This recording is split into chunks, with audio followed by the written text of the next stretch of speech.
Mga sikat na artista, influencer, businessman na nag-endorse, nahaharap po sa mabibigat na kaso. Good morning, good learning everyone. This is your Kuya Francis and I'm your Kuya Broker.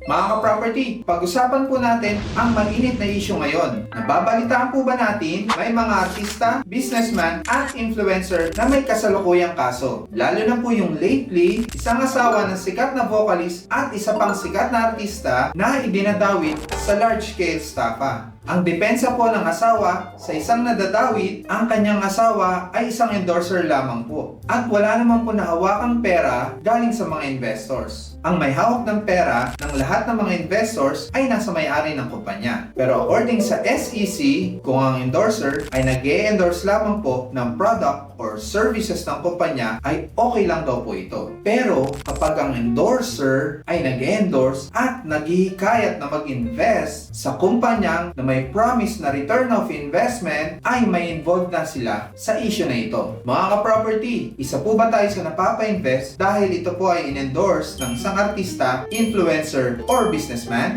Nagtiwala po tayo kasi bilib na bilib po tayo sa taong nag-endorse. Pero pag naglokohan na at hindi na ibibigay ang promise na tubo or return of investment, wala palang liability ang hinahanga natin. Mga kababayan, marami po talaga nahihikayat sa lokohang investment. It is because endorsed po siya ng isang artista, influencer, or businessman. May mataas na kita at walang gagawin. Too good to be true talaga. Mga ka-property, kung tayo po ay may pera, kahit saang investment, meron po talagang risk. Yun po ang kailangan nating pag-aralan on how to manage the risk. Even if we place our money in the bank, meron pa din pong risk kasi may mga commercial bank na nagsasara. Meron din pong killing me softly. Nakatago po ang pera natin, hindi po nababawasan ang pera natin, pero nababawasan po ang buying power. Sample, pag nag-grocery po tayo noon, ang 1,000 pesos po, marami na tayo nabibili. Pero ngayon, ilan na lang po ang nabibili to compare noon. Kaya kung sila po ay may sobrang pera, I highly suggest it is better to invest sa mga allowed ng SEC to collect investments like promissory note, mga bonds ng malalaking company, pero still may risk pa din po kasi hindi po tayo ang nagpapatakbo ng kumpanya. But if you want a tangible asset, yung hawak mo at nagagamit mong investment, go for real estate investment at gamitin mo as assets. Use it for rentals or collateral on your business. Tumaas ang value ng property, 6 million noon, ngayon 9 million na at tumatanggap ka pa ng rental payments. Mostly po talaga sa real estate properties, tumataas po. Sabi nga po ng buyer namin nung last time, plan niya po sana bumili noon 5 years ago. Lately, na-realize niya na grabe ang nilaki ng property na gusto niyang bilhin. Kaya kung bumili daw siya ng property 5 years ago, malaki ang nabili niya, or mas mababa ang price to compare ngayon. Mga ka-property, isa ka ba sa nagsasabi na sana bumili na ako ng property